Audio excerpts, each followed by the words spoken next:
दोस्तों, हम रोज एक नए टॉपिक के साथ आते हैं और आज भी हम एक नए टॉपिक के साथ आए हैं। दोस्तों, डायबिटीज के बारे में तो आप सभी वाकिफ होंगे। शुगर की बीमारी हर घर में किसी ना किसी को तो जरूर होती है। अगर घर में ना हो तो आस पड़ोस में या रिश्तेदारों में किसी ना किसी को तो जरूर होती है। तो आज भी हम डायबिटीज की बात करने वाले हैं। आज हम डायबिटीज मेलाइटिस की बात करने वाले हैं। तो डॉक्टर, डायबिटीज के बारे में तो हमने सबने सुना है, तो डायबिटीज मेलाइटिस क्या होता है?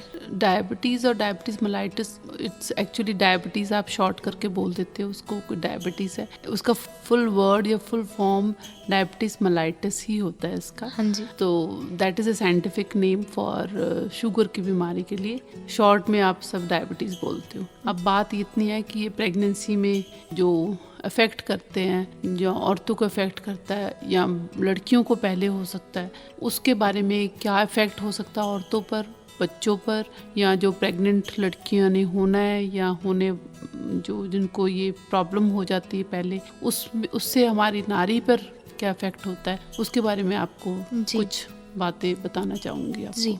तो डॉक्टर, ये कितनी कॉमन बीमारी है डायबिटीज़? डायबिटीज़ एक्चुअली वैसे देखा जाए तो आपके वर्ल्ड में या हमारे इंडिया में आजकल डायबिटीज़ का इंसिडेंस काफ़ी ज़्यादा हो गया है, because of lifestyle, because of fast lifestyle, stress, और जो खाने की हैबिट्स ऐसी हो गई हैं। We eat out and we eat a very unhealthy kind of food. तो उसकी वजह से 60-65% बाहर का जो वैसे जनरल रेट इतना हो गया। दो इन वुमेन हम इसका रेट इतना ज़्यादा नहीं है, 25% जैसे हम कहते हैं कि बिकॉज वुमेन ने अभी तो शादी, छोटी उम्र होती है जब शादी हो जाती है, तो तब का डायग्नोसिस और तब का ये शुरुआत है। तो इसमें कुछ ऐसे भी बच्चे आते हैं जो छोटी उम्र में जिनको डायबिटीज़, जिसको हम कहते हैं जुवेनाइल डायबिटीज़। जुवेनाइल मतलब जब बच्चे अभी 16 साल से कम है, उनको जो डायबिटीज़ हो जाती है उनको जुवेनाइल डायबिटीज़ कहते हैं। तो ये सारी चीज़ें वहाँ से शुरू हो जाती है। अब बच्चियों में जिनको जुवेनाइल डायबिटीज़ हो जाती है तो उनका ट्रीटमेंट पार्ट और उनका इफेक्ट क्या होना है वो फ़र्क हो जाता है। और कुछ जब प्रेगनेंसी के दौरान जो डायग्नोसिस होता है वो डायबिटीज़ होती है, वो उसको हम गेस्टेशनल या जेस्टेशनल डायबिटीज़ कहते हैं। जी, ठीक है। और उसके बाद जो होता है लेडीज़ को, प्रेगनेंसी के बाद होता है, वो नॉर्मल आपकी डायबिटीज़ में वो फॉल इन कर जाती है। तो ये 3 स्टेजेस में आपने बताया। एक तो प्रेगनेंसी से पहले जिसको डायबिटीज़ होता है छोटी उम्र में, और एक हो गया प्रेगनेंसी के दौरान जो होता है जेस्टेशनल, जैसे कि आपने बताया, और एक प्रेगनेंसी के बाद, मतलब नॉर्मल जैसे डायबिटीज़ होता है वो वैसा ही होता है। तो अगर हम प्रेगनेंसी के दौरान डायबिटीज़ की बात करें तो उसका क्या बुरा प्रभाव है प्रेगनेंसी पे? हाँ,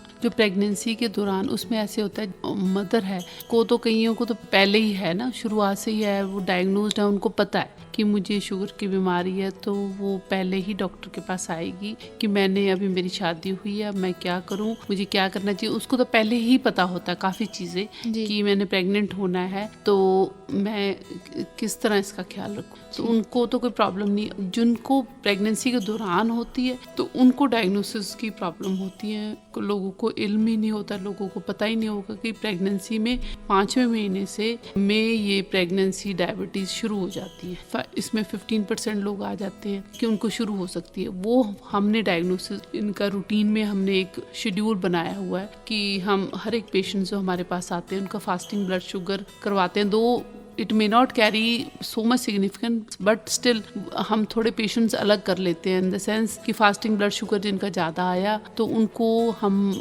फर्दर टेस्टिंग के लिए भेज देते हैं। उसके अलावा भी 5th मंथ में जब शुरू होती है, हम उसका डिप्सी टेस्ट आजकल जो शुरू हुआ है, वो 2R पे 0R एंड 2R 2 टेस्ट होते हैं शुगर के, वो एनी टाइम हम करवा लेते हैं। उसमें कुछ वैल्यूज़ होती हैं, जैसे 140 से अबव आए तो हम उसको फिर ट्रीटमेंट पार्ट पे शुरू कर लेते हैं। जी। तो ऐसे ये अर्ली डायग्नोसिस हो जाता है और उससे कितनी सारी कॉम्प्लिकेशंस जो मदर्स में और बच्चों में हो सकते हैं वो प्रिवेंट हो जाती है। मतलब 5वें महीने में डायग्नोस होना शुरू हो जाता है। तो इस पे बच्चे पे क्या बुरा प्रभाव पड़ सकता है, फीटस पे क्या बुरा प्रभाव पड़ सकता है? देखो, जो तो डायबिटीज जिसको पहले ही है, ये तो उसने कंट्रोल कर ली है जी। फिर तो अर्ली जो मंथ की अबॉर्शंस हैं वो नहीं होंगी। ठीक है। 3rd मंथ के बाद जो अबॉर्शंस है वो भी नहीं होंगी। जी। जिन्होंने ट्रीटमेंट नहीं कराया तो उनमें अबॉर्शंस का रेट काफ़ी हो जाता है। जी फर्दर आपने नहीं इलाज कराया तो आपके बच्चे भी मालफॉर्म्ड हो सकते हैं, जी उसमें डिफेक्ट पैदा हो सकते हैं और उसमें भी मतलब मदर को भी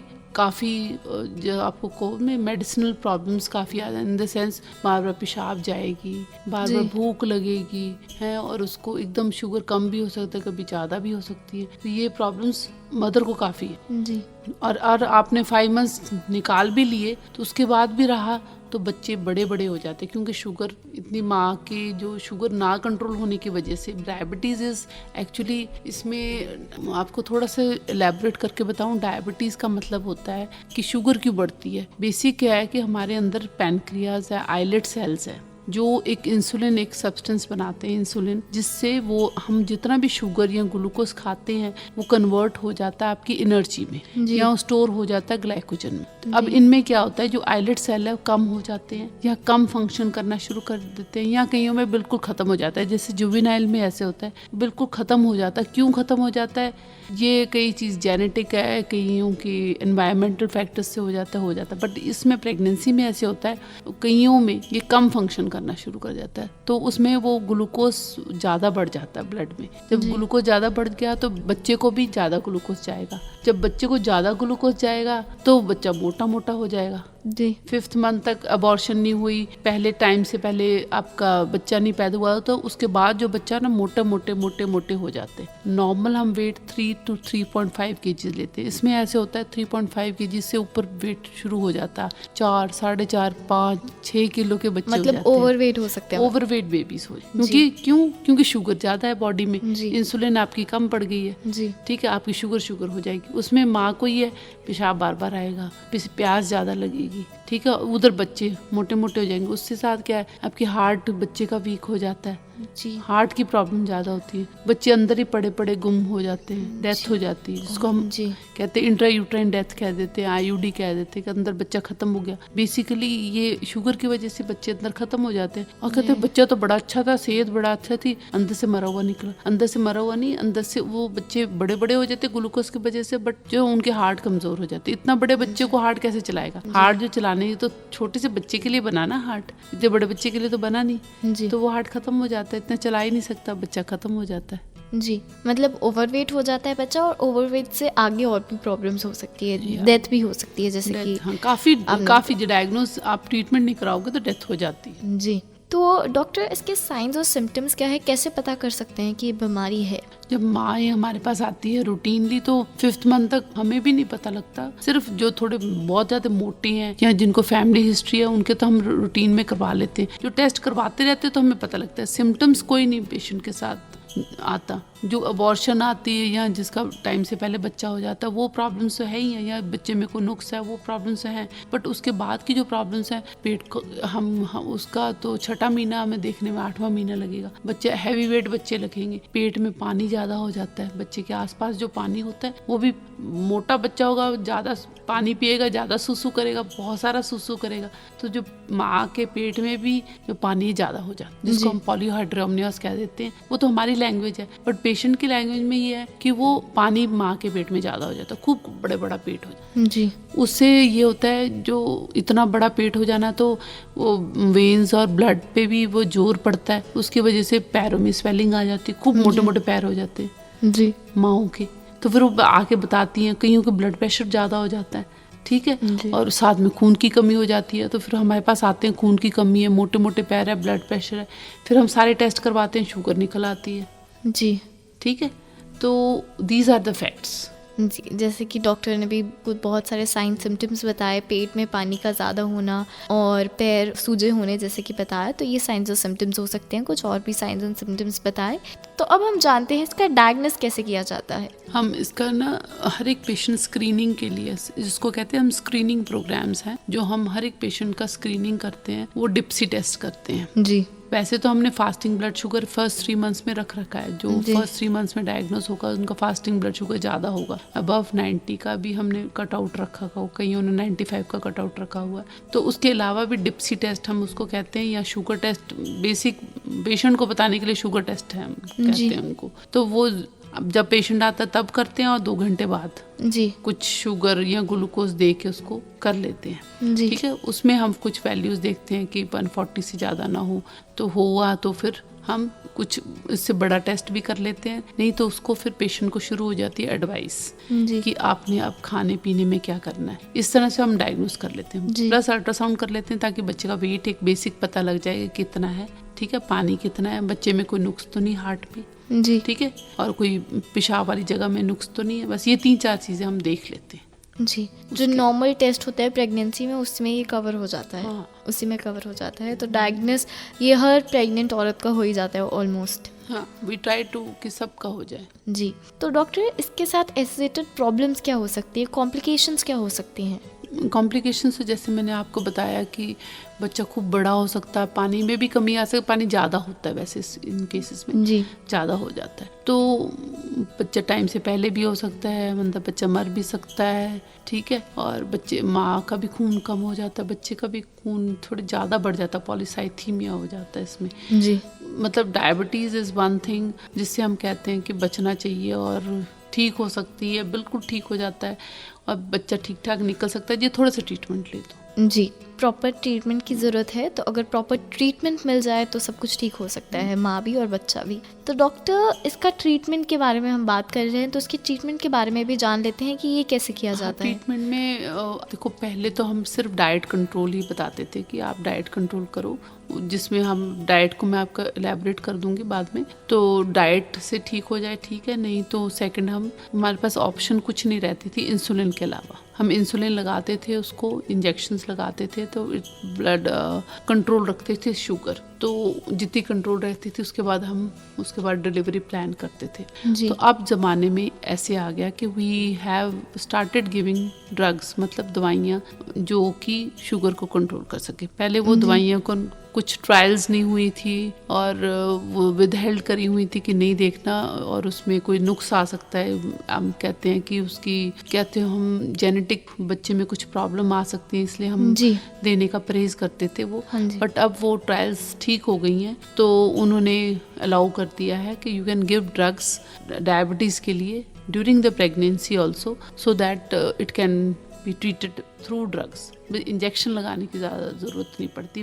ठीक है, फिर भी ना ठीक हो तो इंजेक्शंस आपको इंसुलिन के देने पड़ेंगे। जी। तो सबसे पहले जैसे डॉक्टर ने बताया, पहले इंसुलिन दी जाती थी, बट अब जैसे जैसे डेवलप हो रही है, मेडिसिन वगैरह डेवलप हुई, तो मेडिसिन दी जाती हैं। और जैसे कि बोला डॉक्टर ने कि अब अगर मेडिसिन से भी ना कंट्रोल हो तो इंसुलिन दी जाती है, जैसे आपने बताया। तो डॉक्टर, क्या ये सिर्फ ड्यूरिंग प्रेगनेंसी लेनी पड़ती है या प्रेगनेंसी के बाद भी कंटिन्यू रहती है? इसकी अच्छा जो गेस्टेशनल डायबिटीज़ है, जो प्रेगनेंसी के दौरान ही डायग्नोस होती है और उसी के दौरान बनती है, वो बहुत अच्छी डायबिटीज़ होती है। जी। बस इसमें यही होता है कि आपको जो स्ट्रेस हुआ बॉडी को थोड़ा सा बच्चे होने की वजह से, उसकी वजह से ही डायबिटीज़ जी। मतलब आपकी बॉडीज के आइलेट सेल्स जो इंसुलिन बनाते थे वो उसको कोप अप नहीं कर पाए, जी, इसलिए आपको डायबिटीज़, वो फिर बच्चे होने के बाद डायबिटीज़ ठीक हो जाती है। जी। ठीक है जी। तो डॉक्टर, ये तो जेस्टेशनल डायबिटीज़ की बात हो गई।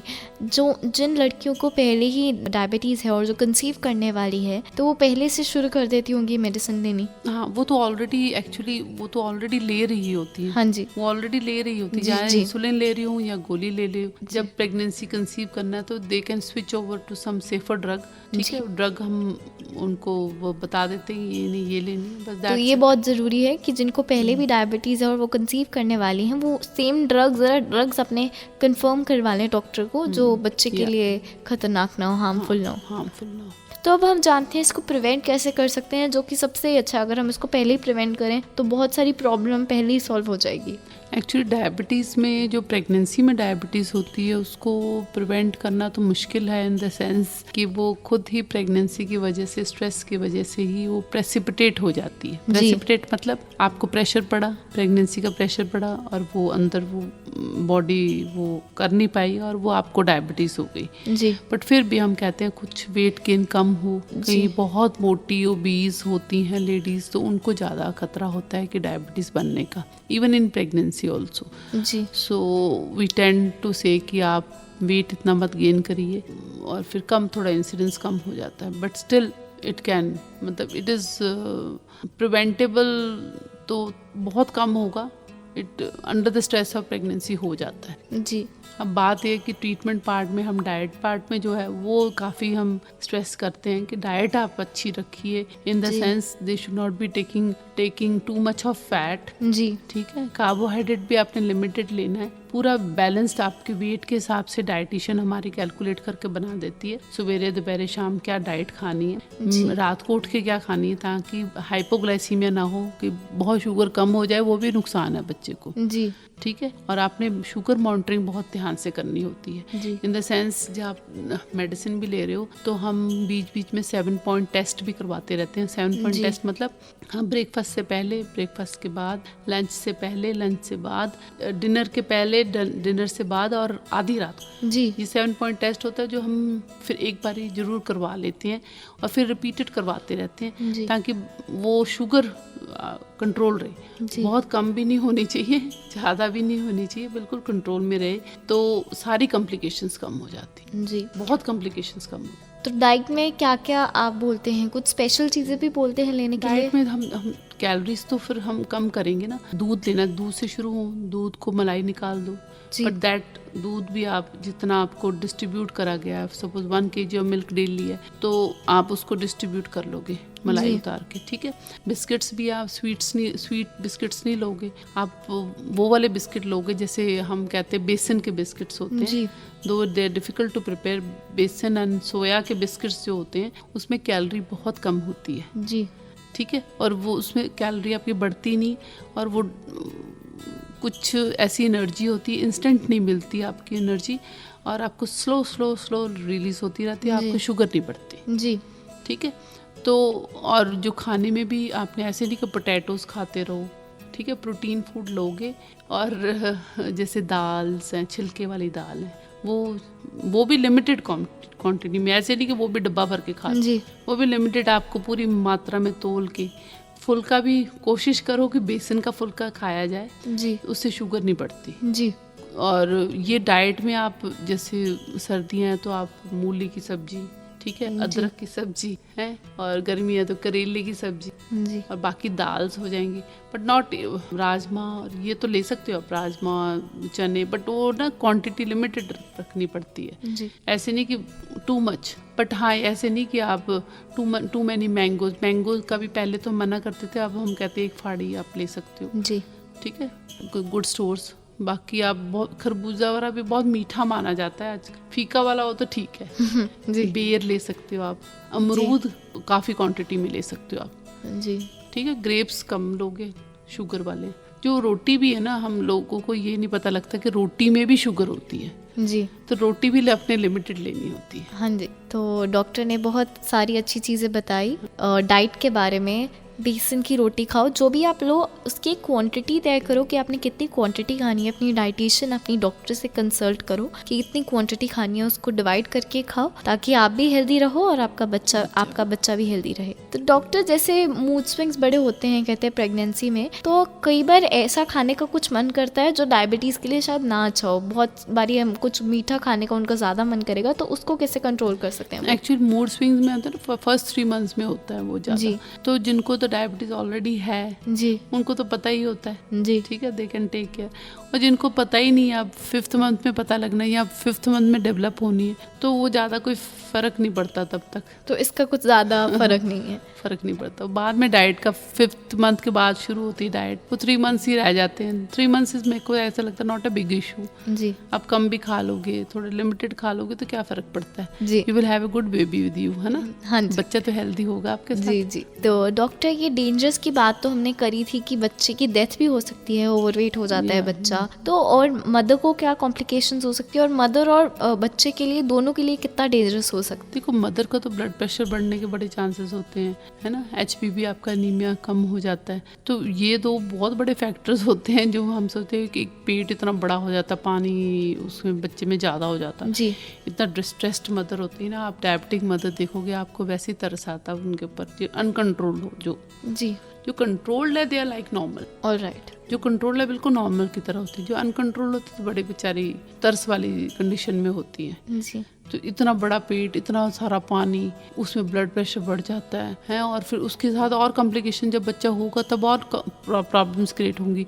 किसी की थैली जल्दा फट जाएगी, किसी की ऑल फट जाएगी, है ना, और किसी की अंदर बच्चेदानी, इतना बड़ा बच्चा होगा तो बच्चेदानी फटेगी ना वो, जी, है ना। इतना बड़ा बच्चा निकलेगा कैसे? जी, जब निकलेगा तो मर जाएगा, जी, और निकलने के बाद भी जिएगा नहीं। क्यों? वो ऑलरेडी अंदर तो शुगर इतनी थी, बाहर जाके शुगर कम हो जाएगी, जी, बाहर शुगर तो मिलेगी नहीं, जी, एकदम हाइपोग्लाइसेमिक शॉक में चला जाता है बच्चा। जी, ठीक है, अंदर शुगर थी, बाहर जाके शुगर इतनी ऐसी नहीं होती, तो फिर वो हम कहते हैं बच्चे को शुगर की कमी हो जाती है। जी, वो घर में तो आगे कहते हैं वो तो 4.5 किलो का बड़ा अच्छा बच्चा था। बड़ा अच्छा क्या था, वो तो ग्लूकोज के कारण था। ग्लूकोज का वो तो इतना सहन ही नहीं कर पाएगा। बाहर जी। आके कहते हैं बच्चा तो अच्छा था, एकदम पता नहीं क्या हो गया। जी, होना उसमें क्या होता है, वो हाइपोग्लाइसीमिया की वजह से, शुगर ज़्यादा की वजह से अब कम हो गया, डेथ हो जाती है बच्चे की बाहर आके भी। जी, जी, पहले तो होना ही मुश्किल हो जाता है, सिजेरियन रेट बढ़ जाता है। जी, अनकंट्रोल होते थे, 5 किलो का बच्चा कहाँ से निकलेगा? जी, ठीक है, जी। वो फंस जाते हैं बच्चे। जी, जी, जी। तो इसलिए इंस्टीट्यूशनल हम जब डिलीवरी करते हैं, हम ये हाई रिस्क फैक्टर्स लेते हैं ताकि ऐसी मदर्स को हम डील कर सकें, उनको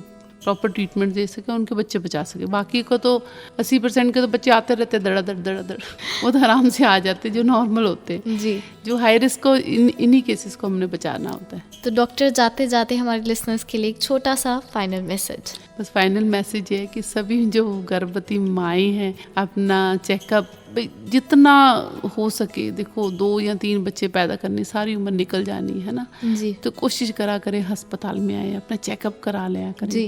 ताकि ऐसे शुगर वाली, ब्लड प्रेशर वाली, दूसरी ब्लड प्रेशर की बीमारी भी हो जाती है वो, और एक थायराइड की बीमारी, 3-4 तो मोटी मोटी बीमारी, वो ठीक हो जाए तो आपका डायग्नोज हो जाए, आप ट्रीट हो जाओ, आप अच्छा तंदुरुस्त बच्चा ले आओ, तंदुरुस्त माँ रहे, सबसे अच्छी चीज़ है। जी डॉक्टर, आपका बहुत बहुत शुक्रिया। आप इतने कीमती टाइम टेबल में से हमारे लिए आपने समय निकाला और इतनी अच्छी जानकारी दी, इतनी इम्पोर्टेंट जानकारी दी।